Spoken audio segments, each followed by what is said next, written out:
December 26, 1996. Boulder, Colorado sits silent under fresh winter snow. Christmas lights still glow along quiet suburban streets. Most families are asleep, recovering from the excitement of Christmas night. But inside one of the wealthiest homes in the city, panic is already spreading. A mother rushes to the phone. Her voice shakes as she tells the 911 operator that her 6-year-old daughter is gone. A ransom note has been left behind. Not a short demand. Not a rushed threat scribbled by a stranger. 3 full pages. The note claims the little girl has been kidnapped. It warns the family not to contact police. And it demands an oddly specific amount of money.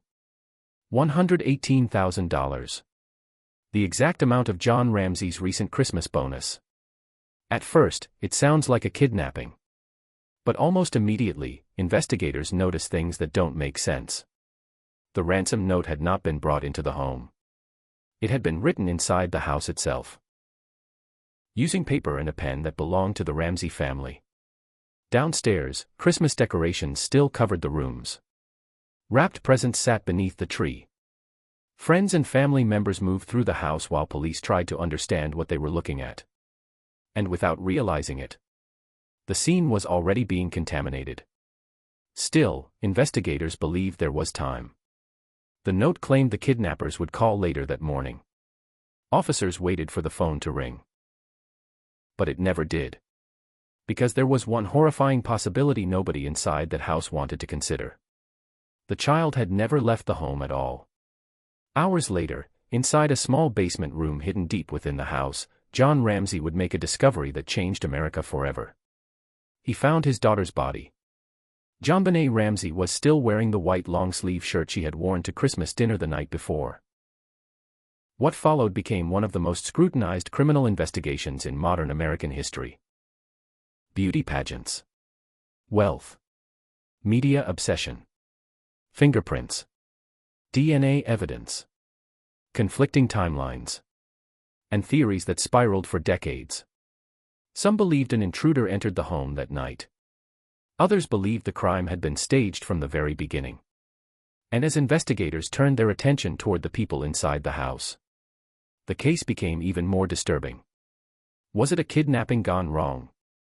A murder hidden behind a carefully written ransom note?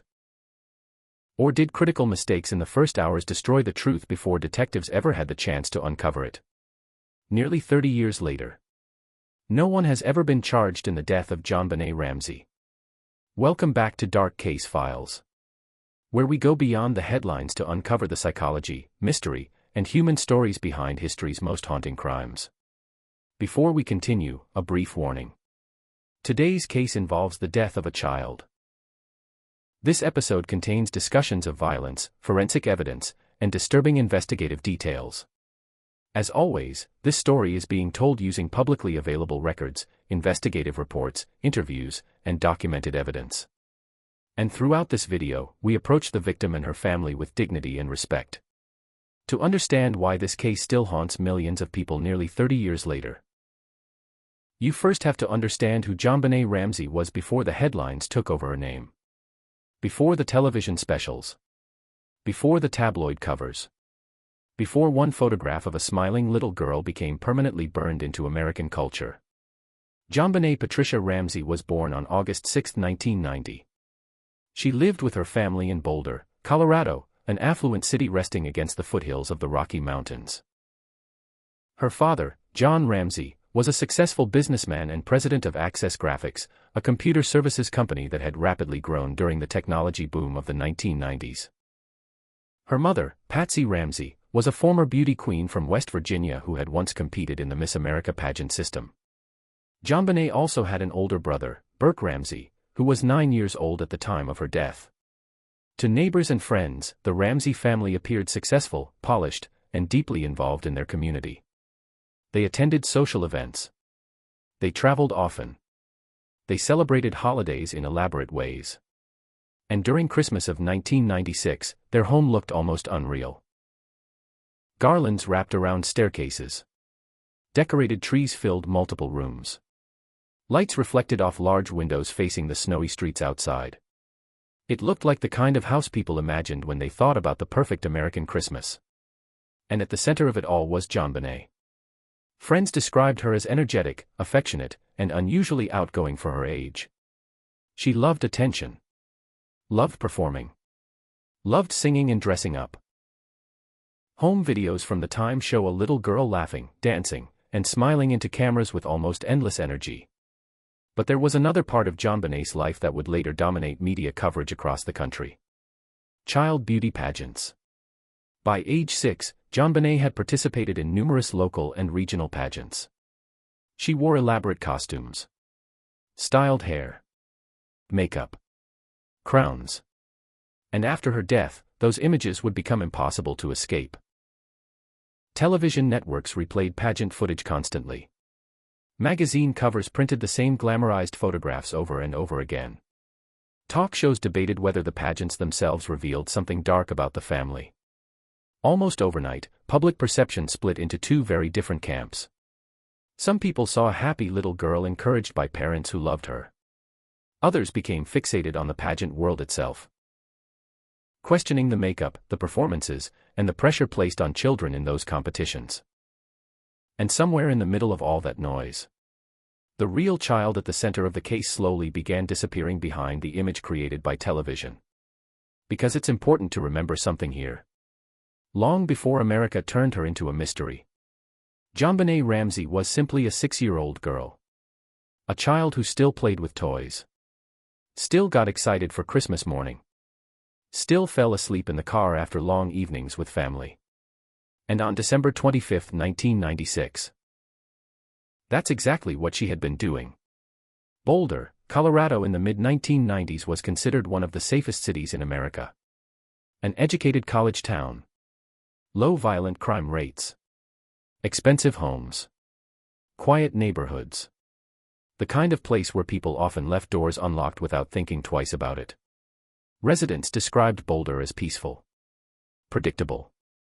Protected from the kinds of crimes people watched on national news broadcasts. That illusion of safety mattered.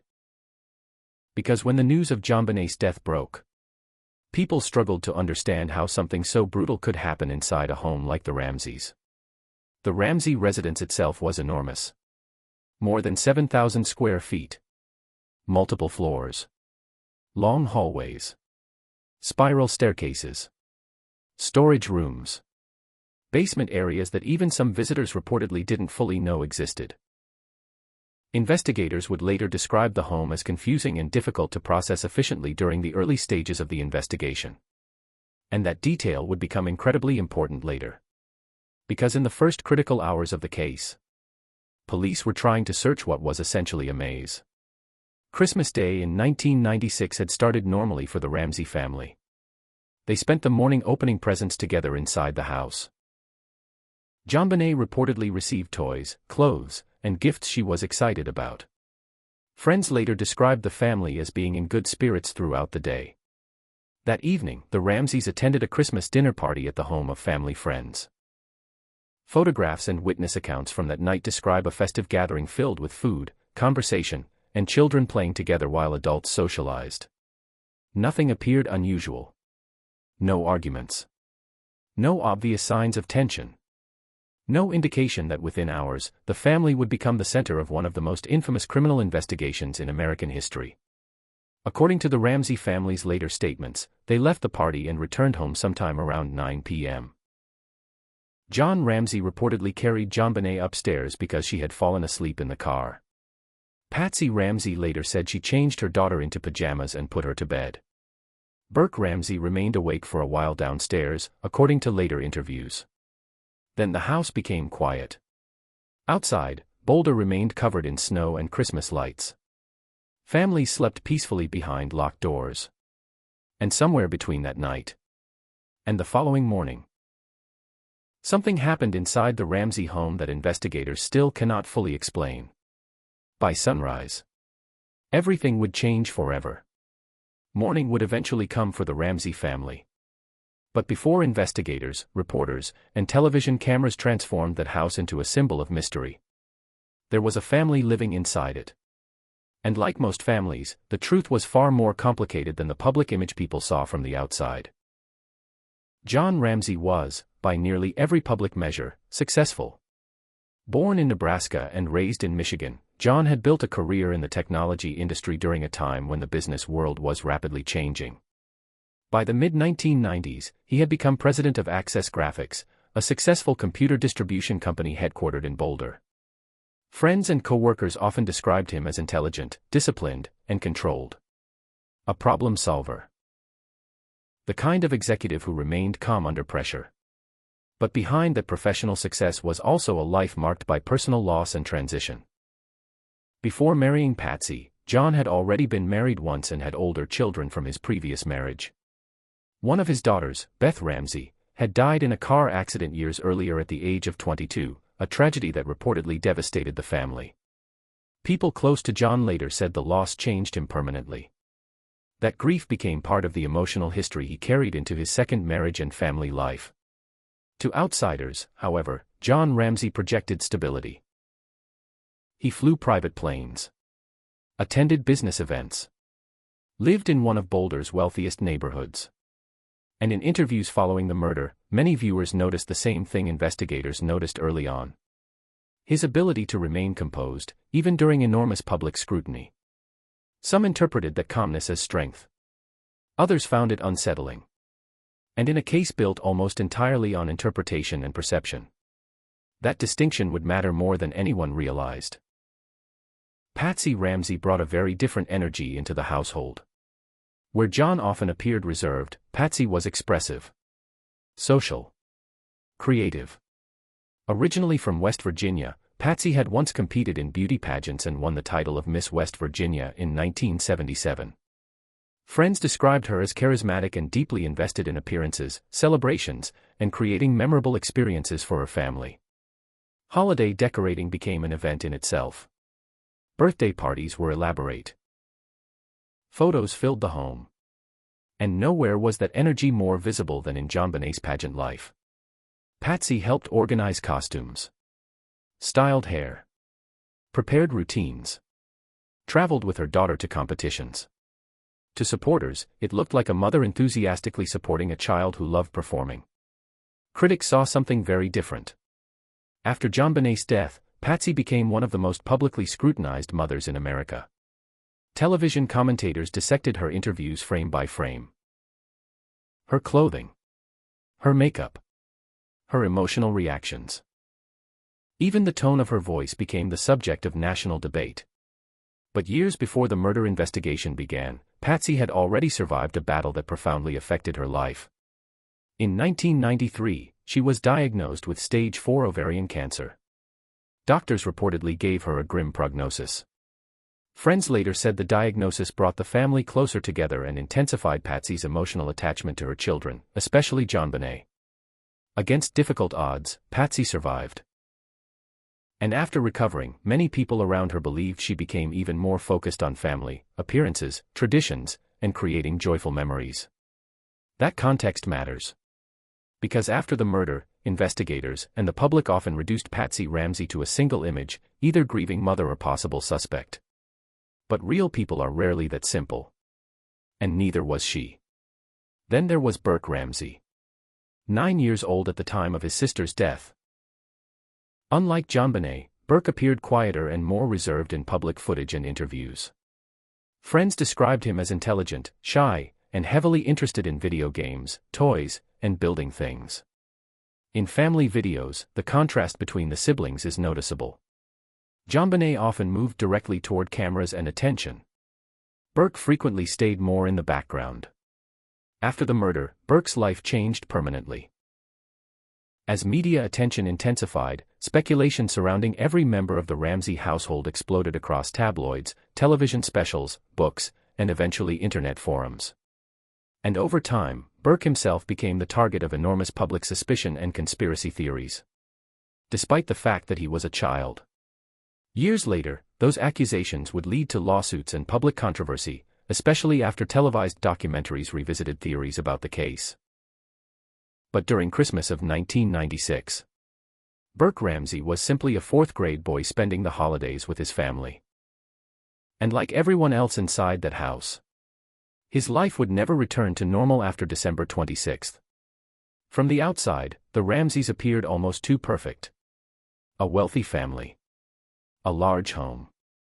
Holiday celebrations. Professional success. Beautiful children. And in America, stories involving wealth and perfection often create a strange reaction in the public imagination. People become fascinated by what exists behind closed doors. Especially when tragedy shatters the image. Because when investigators began examining the Ramsey family, the public wasn't just looking at a crime scene anymore. They were looking at a symbol. Of privilege. Of beauty. Of success. And many people became determined to prove that something dark must have existed underneath it all. Some believed the family was being unfairly targeted because they were wealthy and unusual. Others believed wealth had protected them from accountability. And as the investigation unfolded, those two narratives would collide again and again for decades. But in the days before the murder, none of that existed yet. There was only a family preparing for Christmas. A father planning business travel. A mother decorating the house. A brother playing with toys. And a 6-year-old little girl excited about the presents waiting beneath the tree. At least, that's how it appeared from the outside. In the weeks after JonBenét Ramsey was found dead inside her family's home, America became obsessed with her image. Not the crime scene. Not the forensic evidence. Not the unanswered investigative questions. The image. Again and again, television stations replayed the same clips. A 6-year-old girl wearing sequined costumes beneath stage lights. Smiling into cameras. Blowing kisses to audiences. Walking across pageant stages with carefully styled hair and makeup. Those videos quickly became inseparable from the case itself. And for many people watching from home, the pageant footage felt deeply unsettling. Not because of anything JonBenét had done, but because adults projected meaning onto a child who could not explain herself anymore. To understand why the case exploded the way it did, you have to understand the culture of the mid-1990s. Cable news was expanding rapidly. Tabloid television was everywhere. Sensational stories dominated ratings. And the murder of a wealthy little beauty queen inside a mansion in Boulder, Colorado seemed almost designed for non-stop media attention. The story had everything television producers knew audiences reacted to. Money. Beauty. Privilege. Family secrets. A child victim. And visuals that people couldn't stop staring at. Within days, pageant photographs of JonBenét were appearing on magazine covers across the country. Some newspapers used glamorous stage photos instead of ordinary school pictures. Talk show hosts debated whether child beauty pageants themselves were harmful. Psychologists, reporters, and strangers began analyzing the Ramsey family from thousands of miles away, often without ever seeing the actual evidence collected in the investigation. And slowly, something dangerous started happening. The public conversation drifted further and further away from the homicide itself. Investigators were trying to analyze fibers, handwriting samples, DNA evidence, timelines, and witness statements. Meanwhile, television audiences argued about lipstick, costumes, and parenting choices. Former detectives involved in the case later expressed frustration about how media obsession complicated the investigation. Every rumor became national news. Every leaked detail triggered another wave of speculation.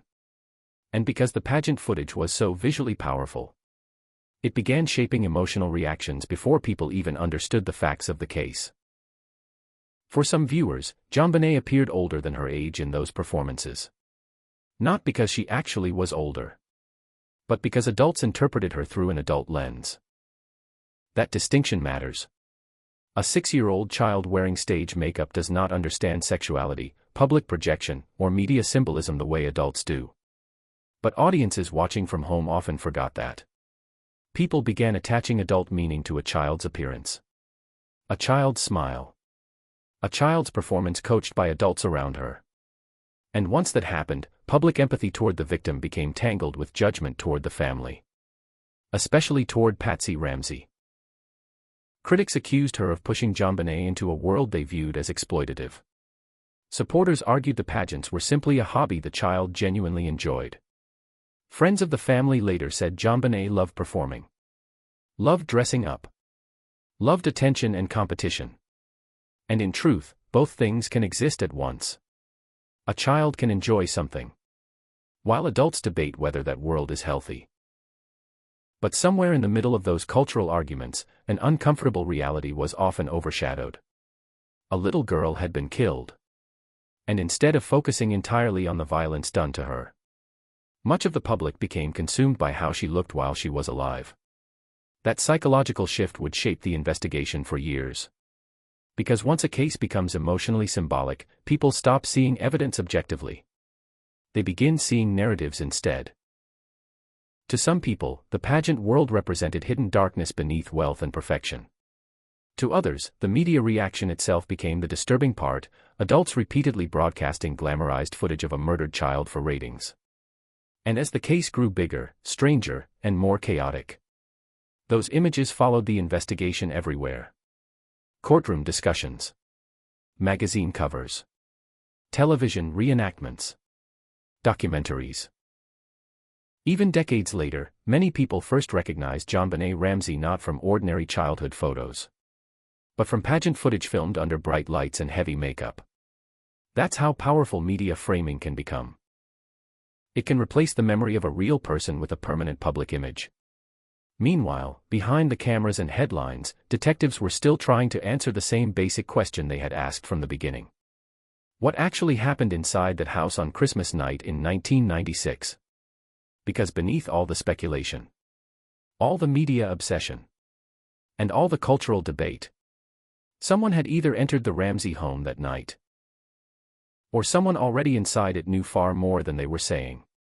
December 25, 1996. Christmas Day. The final full day of JonBenét Ramsey's life began like countless other holiday mornings across America. Wrapped presents beneath glowing Christmas trees. Family photographs. Children waking up early with excitement. Parents moving through the house before sunrise while coffee brewed in the kitchen. Outside, Boulder remained cold and quiet beneath winter skies. Inside the Ramsey home, the atmosphere appeared festive.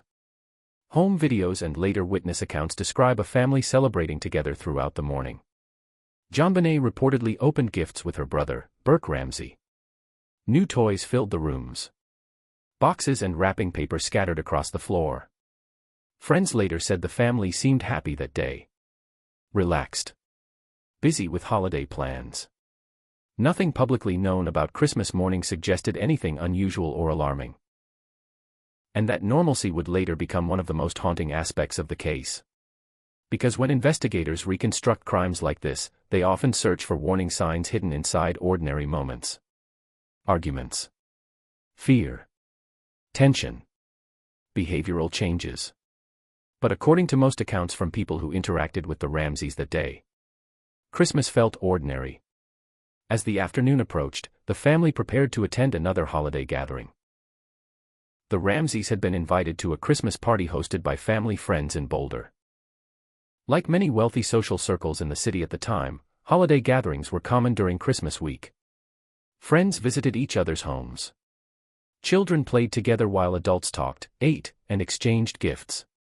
Witnesses who later spoke with investigators described the atmosphere that evening as cheerful and uneventful. JonBenét reportedly played with other children at the party. Ate dinner. Socialized normally. Nothing stood out. No visible injuries. No emotional distress. No indication that within hours, her name would dominate national headlines. As the evening continued, some guests later remembered JonBenét appearing tired. Which wasn't surprising. She was 6 years old. It had been Christmas Day.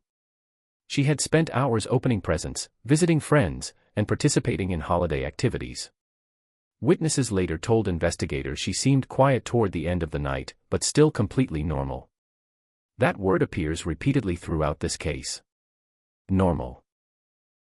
The final witnesses to see JonBenét alive publicly described nothing unusual about her behavior. Around 9 p.m., the Ramsey family left the party and drove home through the cold Boulder night. What happened next would become one of the most analyzed timelines in true crime history. According to later statements from John Ramsey, JonBenét had fallen asleep in the car ride home. John reportedly carried her upstairs to bed after they arrived at the house. Patsy Ramsey later stated that she helped prepare JonBenét for bed before going to sleep herself. Meanwhile, Burke Ramsey would later tell investigators he remained awake for a period of time after returning home.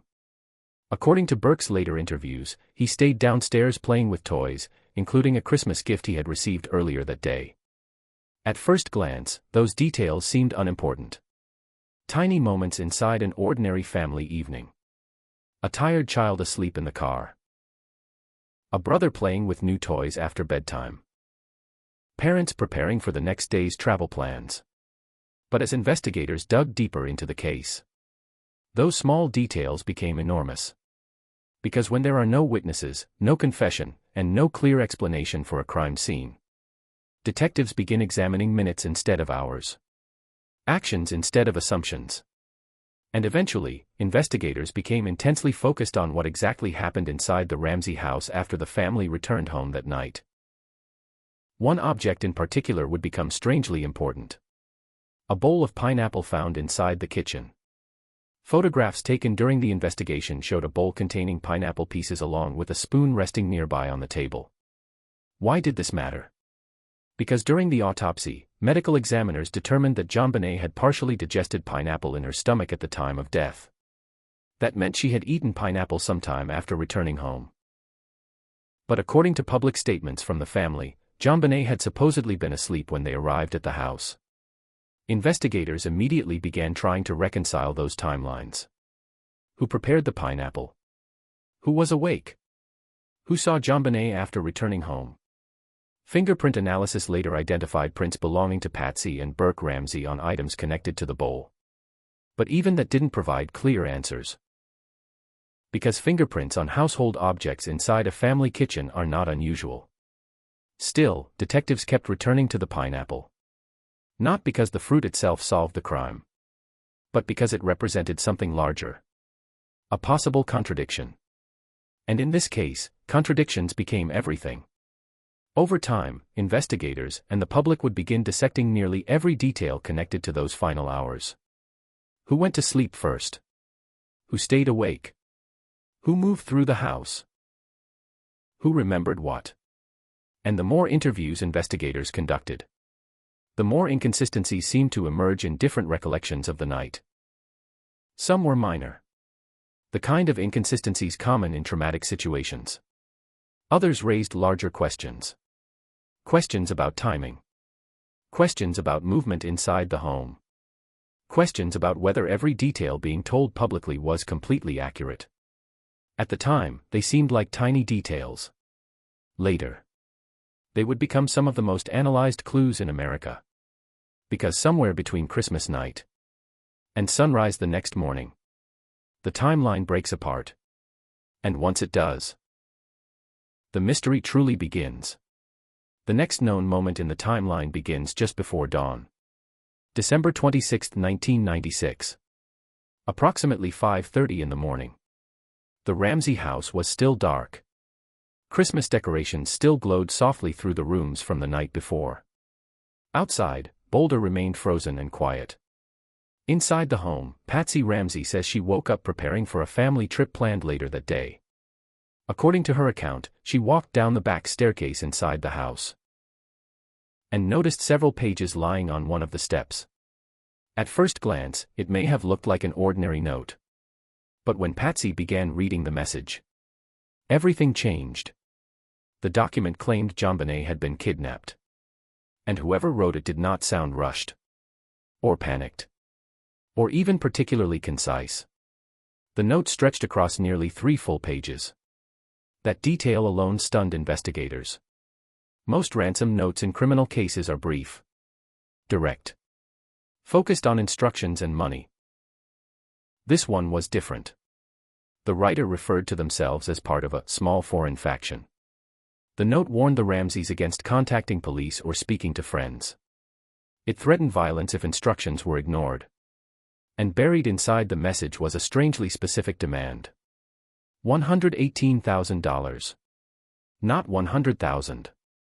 Not a random millionaire ransom amount. Exactly $118,000. The same amount as Jon Ramsey's recent Christmas bonus from Access Graphics. That detail immediately raised enormous questions for investigators. Because it suggested the writer either knew the Ramsey family personally, or had access to highly specific financial information. But the deeper detectives looked at the ransom note, the stranger it became. Investigators quickly determined the paper used to write the message came from inside the Ramsey house itself. So did the pen. According to forensic analysis later discussed publicly, the writer had apparently entered the home, found writing materials inside the house, written multiple draft attempts, and then completed the final version while still inside the residence. That scenario deeply troubled investigators, because it implied something difficult to explain logically. If this had truly been a kidnapping committed by outsiders, why would the offender stay inside the house long enough to calmly write a 3-page letter? Especially in a home where multiple people were sleeping upstairs. The note itself also contained language investigators and analysts later compared to dialogue from popular thriller and action films of the time. Phrases reportedly resembled lines from movies like Dirty Harry, Speed, and Ransom. Some experts believed the writer was intentionally trying to sound intimidating and cinematic. Others thought the wording sounded theatrical, almost performative. Over the years, behavioral analysts, handwriting experts, former FBI profilers, and forensic linguists would all study the ransom note in extraordinary detail. And even today, experts remain divided about what it reveals. Some believe the note reflects someone attempting psychological control through fear and manipulation. Others argue it reads more like staging, a manufactured performance designed to redirect investigators away from the truth. Because emotionally, the note feels strange. It shifts tone repeatedly. It praises Jon Ramsey's business success at certain moments, then suddenly threatens brutality, then returns to oddly formal language again. The result is a document unlike almost anything investigators had seen before. And eventually, the ransom note became more than just evidence. It became the center of the entire case.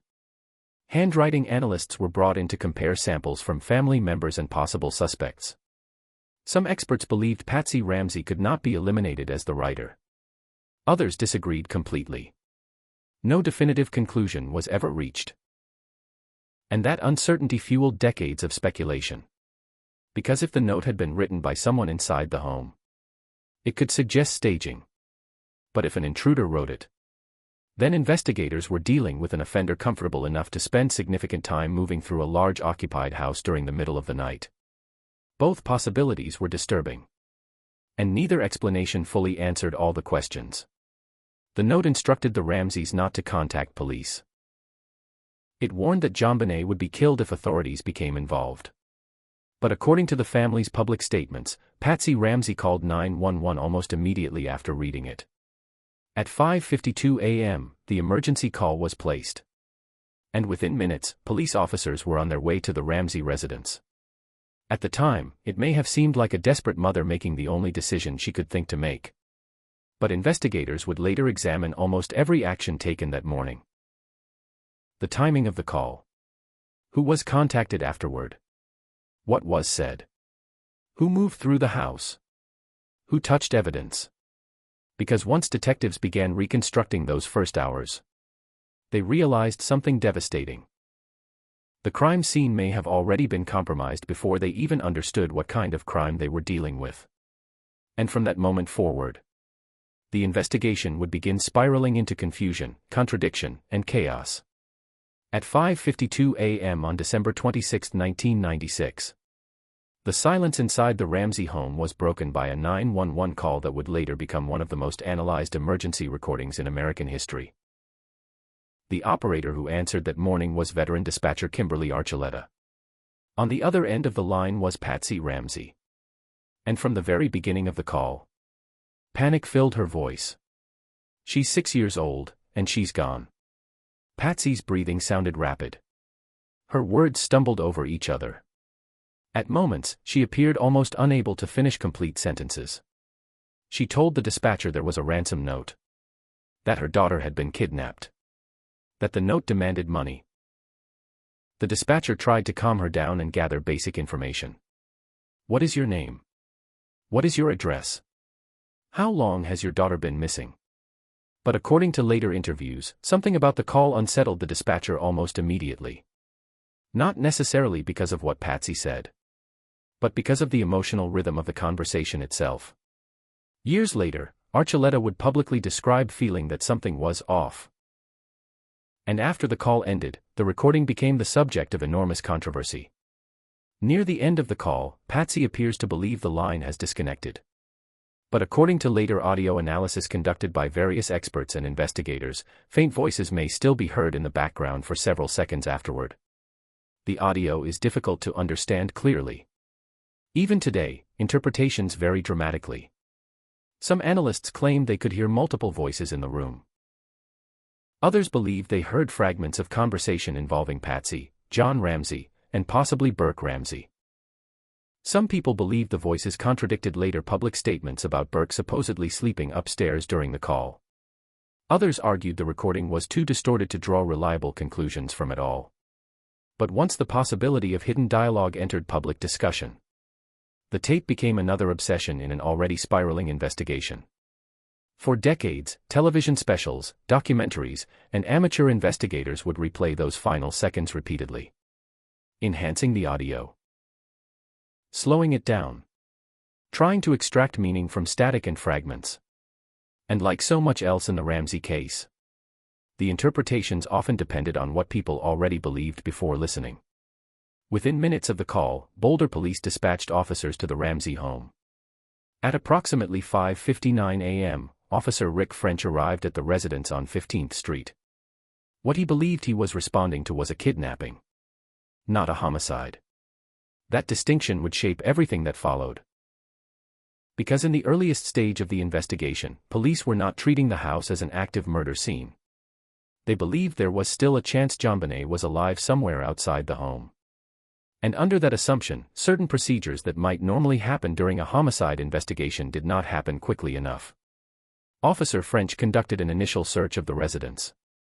He checked rooms, looked for signs of forced entry, examined doors and windows. At one point, he reportedly approached the basement area where JonBenét's body would later be found. But the small room where she lay was dark, secured with a latch, and easily overlooked inside the maze-like basement layout. French did not open it. And at that moment, the most important room in the house remained undiscovered. Meanwhile, the Ramsey home was becoming increasingly crowded. Friends began arriving after being contacted by the family. A minister came to provide support. Victim advocates moved through the residence. People hugged each other, comforted each other, walked through rooms, used bathrooms, touched surfaces. Coffee was made. Phones rang. Conversations filled the house. All while detectives were still trying to determine what exactly they were investigating. Today, many former law enforcement officials point to those early hours as one of the most damaging moments in the entire case. Because the scene was being contaminated in real time. Potential evidence may have been moved. Fibers transferred. Footprints obscured. Fingerprints overwritten. And once contamination occurs at a crime scene, there is no way to reverse it. In later years, critics would ask the same question over and over again. Why wasn't the house secured immediately? But defenders of the responding officers argued the situation was far more complicated than people realized afterward. This was Boulder in 1996. A city with relatively low homicide rates. Police responding to what initially appeared to be a kidnapping involving a wealthy, cooperative family. The officers arriving that morning had no way of knowing they were stepping into one of the most infamous unsolved murder cases in modern history. Still, the mistakes made during those first hours would haunt the investigation forever. Because from the beginning, detectives faced a devastating possibility. Even if the killer had left evidence behind, it may already have been compromised before investigators understood what they were looking at. As the morning continued, tension inside the house grew heavier. The ransom note had instructed the family to wait for a phone call from the kidnappers. Police waited beside the phone. Friends remained nearby. The Ramseys reportedly moved through waves of panic and confusion. But the call never came. Hour after hour passed in silence. And slowly, investigators began confronting a terrifying possibility. What if this had never been a kidnapping at all? By late morning, Detective Linda Arndt had arrived at the residence and taken a leading role inside the house. At one point, she would later describe finding herself effectively alone inside a crowded home filled with emotionally distressed people while backup resources remained limited.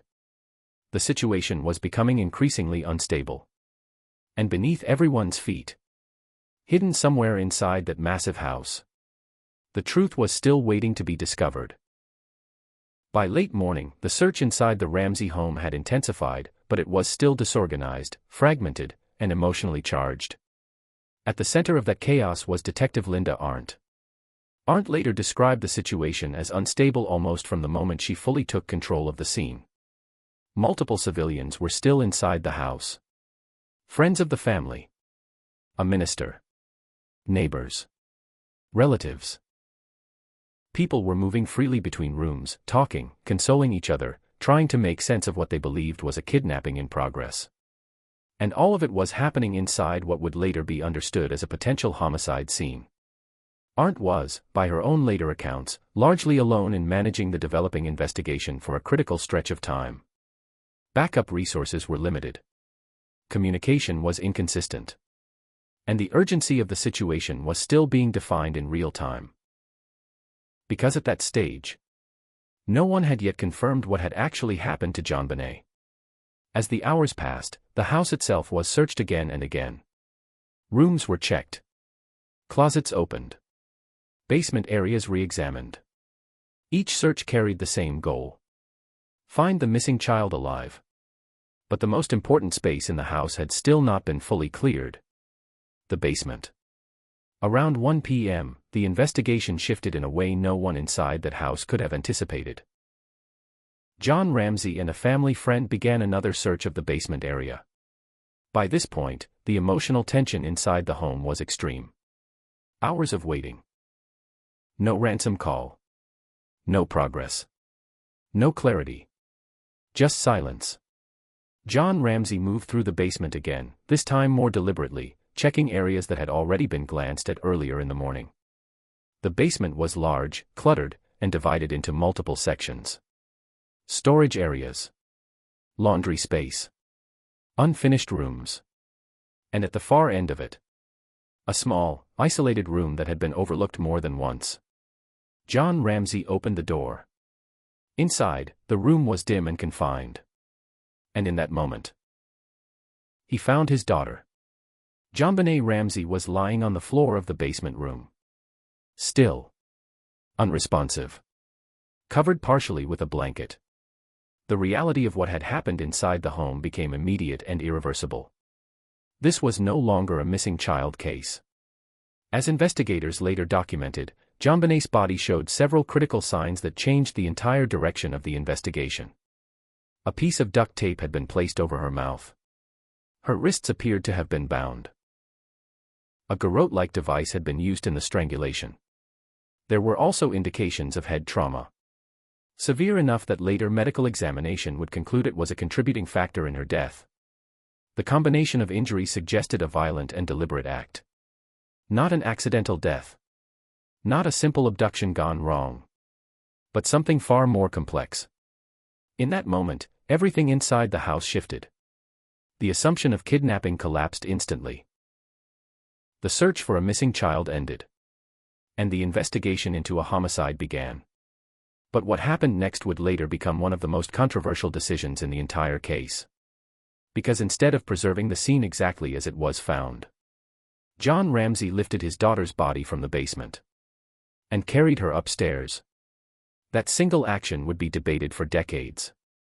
Investigators later argued that moving the body disrupted potential evidence in critical ways. Trace materials. Fiber transfer. Blood patterns. Scene positioning. All of it potentially altered in the moments after discovery. Supporters of the family, however, have argued it was an instinctive act of a grieving father, one who had just found his child in unimaginable circumstances. Both interpretations exist in the public record.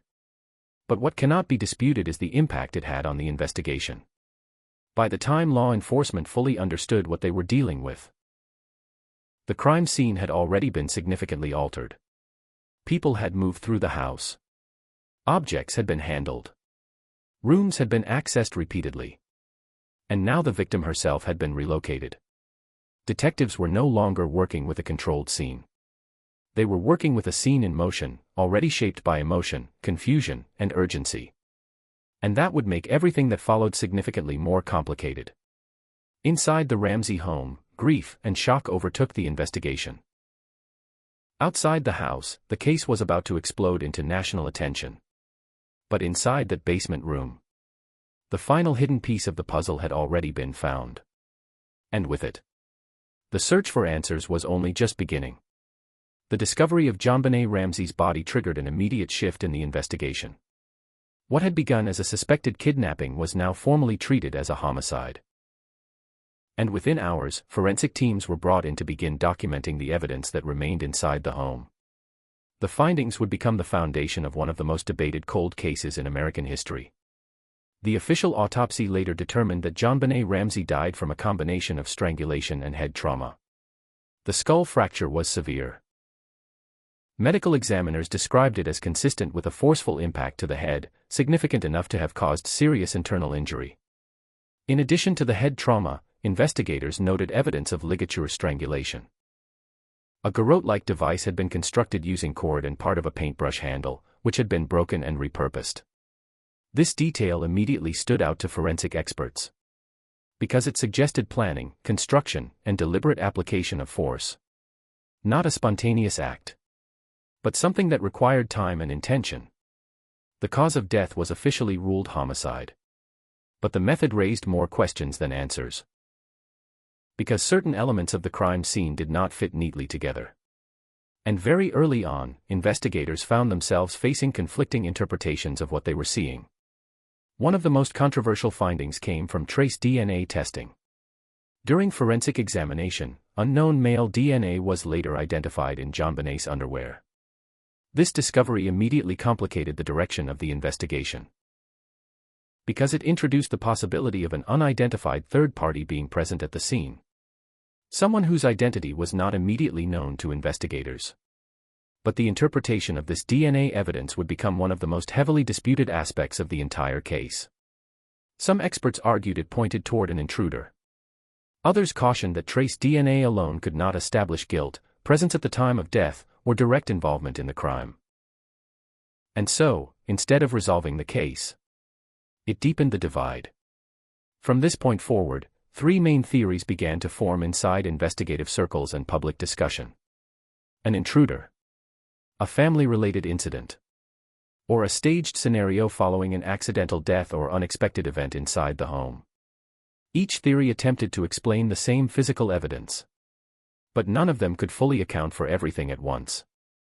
Then came another detail that would capture national attention: the pineapple. Inside the kitchen, investigators documented a small bowl containing pineapple pieces and milk. At first glance, it seemed insignificant compared to the severity of the crime. But during the autopsy, medical examiners found partially digested pineapple in JonBenét's stomach contents. This meant she had eaten it sometime shortly before her death. That discovery created an immediate contradiction, because according to initial statements, JonBenét had been asleep when the family returned home that night. Yet the presence of pineapple suggested she had been awake at some point after arriving back at the house. The question became unavoidable: who prepared it? Who was awake in the kitchen? And when exactly was it eaten? When investigators questioned family members, accounts about the pineapple began to diverge. Some statements suggested uncertainty about who had prepared it. Others suggested it may not have been clearly remembered due to the chaos of the morning.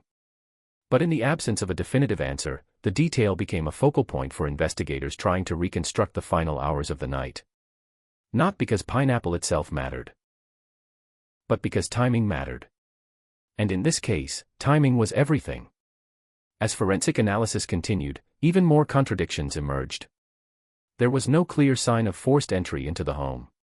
Yet investigators later identified a basement window that may have provided possible access into the house. A small, narrow opening. Difficult, but not impossible, to enter through. That detail reopened the possibility of an outside intruder. At the same time, forensic handwriting experts examined the ransom note repeatedly. But their conclusions were not consistent. Some analysts suggested similarities to known samples from individuals inside the home. Others found the evidence inconclusive or insufficient for identification. No agreement could be reached. No definitive author could be confirmed. And then there was the DNA. Despite extensive testing over the years, results did not conclusively match any member of the Ramsey family. That fact continued to fuel debate between competing theories for decades. Because depending on interpretation, the same evidence could point in completely different directions. An intruder entering and leaving without detection. A staged scene designed to mislead investigators. Or a combination of events that no single theory fully explains. Each possibility carried its own unanswered questions. And each new piece of evidence seemed to challenge the last. The deeper investigators looked into the forensic record, the less certain everything became. By the time forensic teams were still processing evidence inside the Ramsey home, the case had already escaped the boundaries of Boulder, Colorado. It was no longer a local investigation. It was becoming a national fixation. News stations began running continuous coverage. What started as a missing child report quickly transformed into a full 24-hour news cycle story. Every major network had breaking updates. Every hour brought new speculation. Every panel discussion introduced a new theory. And within days, the image of JonBenét Ramsey became unavoidable in American media. Her photographs were everywhere. Her pageant images were replayed constantly. Her name became a headline staple across television, newspapers, and early online forums. And with that exposure came something investigators could not control. Public opinion. As the investigation continued, the Ramsey family made a decision that would immediately shape how they were viewed. They hired legal counsel. Quickly. To some observers, this was seen as a normal response to an overwhelming and highly complex investigation involving international media attention and public speculation. To others, it raised suspicion. Why would parents in a kidnapping case need lawyers so quickly? That question would be repeated endlessly in news coverage, often without context, nuance, or the realities of how rapidly the situation had escalated. And as a result, public perception began to shift. At first, the Ramsey family had been presented in media reports as grieving parents of a missing child. But over time, that image became more complicated in the public imagination. Speculation replaced uncertainty. Interpretation replaced evidence. Emotion replaced investigation. And the family became central characters in a story the public was trying to solve in real time. In the middle of this media storm, Patsy Ramsey became one of the most scrutinized figures in modern true crime history. Every interview she gave was analyzed frame by frame. Her facial expressions were studied. Her tone of voice was dissected. Her body language was interpreted by experts and television commentators. Even moments of grief were debated publicly. Was she crying too much? Not crying enough? Acting naturally? Or performing under pressure? These questions appeared repeatedly across television panels and magazine articles. But they revealed something important about how high-profile cases often unfold in the public eye. Because once a woman becomes central to a criminal investigation in the media, her emotional response often becomes part of the evidence in the court of public opinion. Patsy's background only intensified that scrutiny. Her history as a former beauty pageant winner became a recurring theme in media coverage. Television discussions often revisited her past achievements, her appearance, and her involvement in JonBenét's pageant activities. The implication was often indirect, but persistent. That somehow, her identity or lifestyle could explain the tragedy inside her home. This created a psychological pattern that is frequently seen in high-profile female-associated true crime cases, where perception becomes layered with expectation, and emotion becomes misinterpreted as evidence. Female figures in these cases are often judged not only on what is known, but on how they appear while under unimaginable pressure. Tears become suspicious. Composure becomes suspicious. inconsistency becomes suspicious. Even grief itself becomes something the public tries to validate or invalidate. And in the Ramsey case, that dynamic played out on a national scale. As coverage intensified, the line between journalism and speculation began to blur. Tabloids published theories alongside headlines. Talk shows debated guilt versus innocence as entertainment segments. Books were written within months of the investigation beginning. Each new theory fed public curiosity. And each new discussion pulled the case further away from its original investigative foundation. Meanwhile, the actual evidence inside the case remained complex, incomplete, and deeply contested. But that reality often struggled to compete with the speed of media narratives.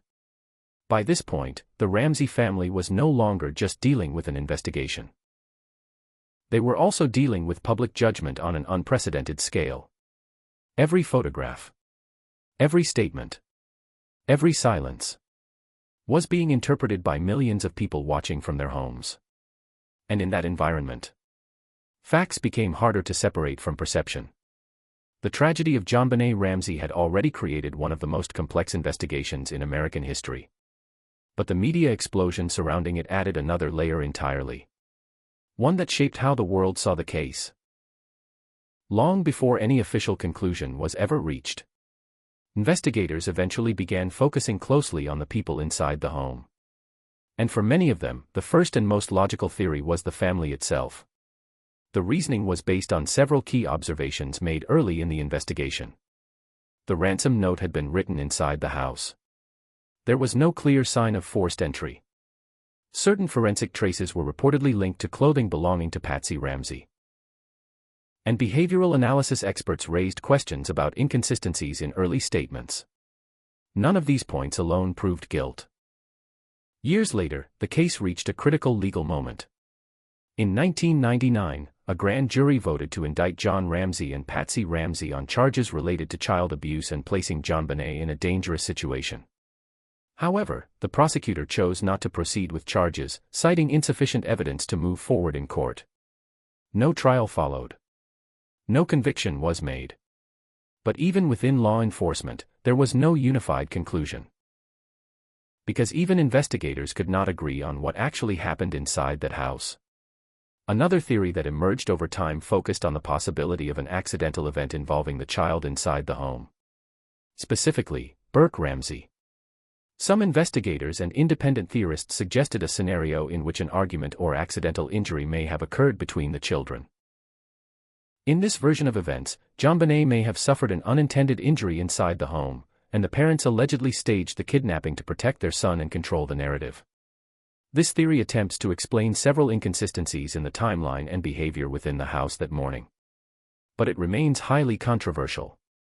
It is important to state clearly that Burke Ramsey has repeatedly denied any involvement in his sister's death. He has never been charged with a crime related to the case. And no court has ever found evidence proving his participation in the homicide.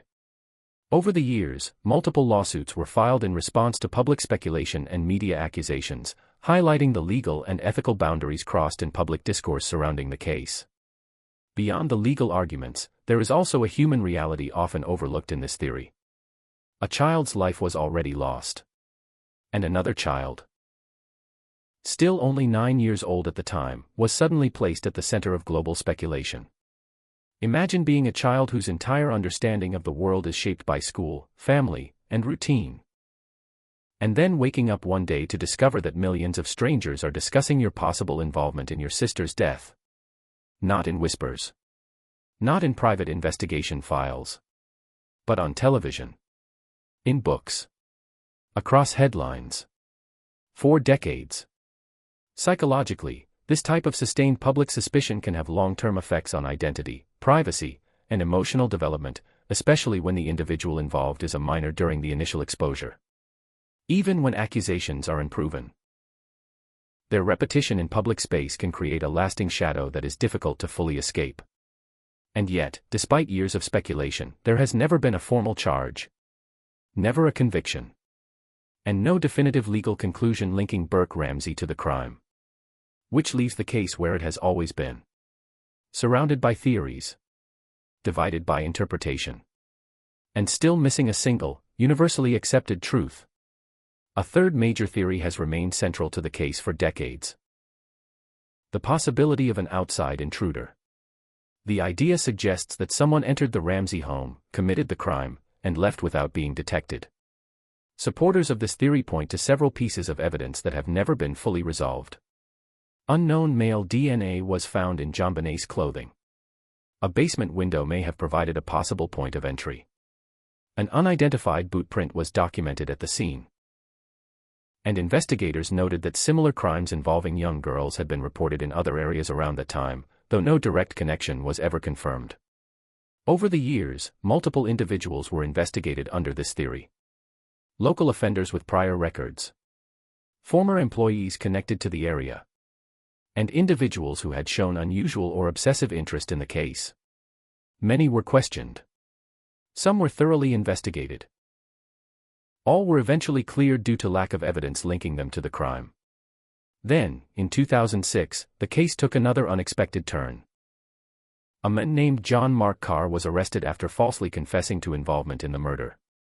Carr, a school teacher, claimed knowledge of details that initially drew intense media attention. News coverage exploded almost immediately.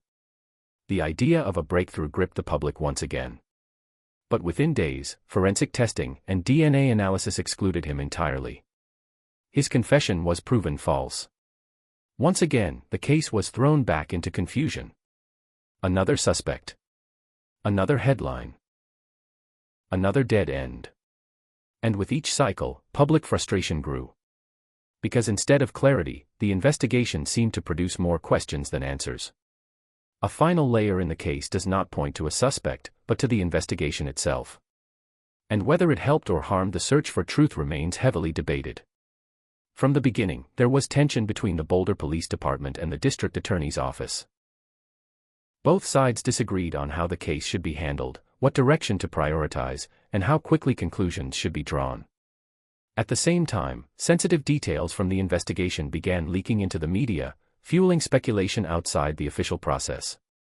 Several critical issues were later identified. The crime scene was not secured early enough, leading to contamination. Key interviews were delayed or conducted under unclear conditions. And public pressure increasingly influenced how the case was perceived and discussed. In complex investigations, timing and control are everything. But in this case, both were compromised during the most crucial early hours.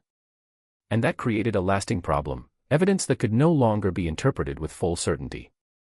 Psychologically, this adds another layer to the mystery. Because sometimes, the greatest obstacle in solving a crime isn't the absence of evidence. It's the condition of the investigation itself. Nearly 3 decades later, the case of JonBenét Ramsey remains officially unsolved.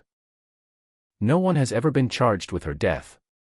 In 2008, then District Attorney Mary Lacy issued a public statement clearing the Ramsey family based in part on DNA findings. This marked a major shift in official stance, but it did not end public debate. Some forensic experts argue the DNA evidence may belong to an unrelated individual, possibly transferred through indirect contact. Others believe it could point to an unknown offender who has never been identified. With advances in forensic science, there have been continued calls for modern genetic genealogy testing to re-examine the evidence. And investigators have periodically revisited the case using updated technology. Today, the leading theories remain divided. One suggests an intruder entered the home during the holiday period, wrote the ransom note, and remained inside undetected. Another proposes the death occurred within a family context and was later staged to appear as a kidnapping. A third theory combines elements of both, suggesting investigative confusion, contamination, and an unidentified third party all played a role in obscuring what truly happened. But despite decades of analysis, no single theory accounts for every piece of evidence without contradiction. And that unresolved conflict is exactly why the case remains one of the most enduring mysteries in modern true crime history. Patsy Ramsey died in 2006 after a long battle with ovarian cancer. Until her final days, she maintained that she and her family were innocent of any involvement in her daughter's death. John Ramsey is still alive today, and has continued to publicly advocate for renewed forensic testing in the case. In recent years, he has called for the application of modern DNA technology and advanced investigative methods in the hope of finally identifying the person responsible. The little girl at the center of this case never had the chance to grow up. But the questions surrounding her death never disappeared. They only grew louder. JonBenét Ramsey was 6 years old. She loved Christmas. She loved performing. She loved attention, music, and laughter. And beyond every headline, beyond every theory, beyond every documentary and debate, she was still just a child. This case is often remembered as one of the first true crime stories to fully unfold in the modern cable news era. A moment when television, tabloids, and early internet discussion merged into a single global conversation. And in that process, the case became something larger than itself. A symbol of how quickly truth can become buried under speculation. Even today, calls continue for independent DNA retesting, genealogical analysis, and greater transparency in the handling of remaining evidence. Advances in forensic science have given hope to those who believe answers may still be possible. But time continues to pass. And evidence does not remain unchanged forever. What makes this case so haunting is not just the mystery itself.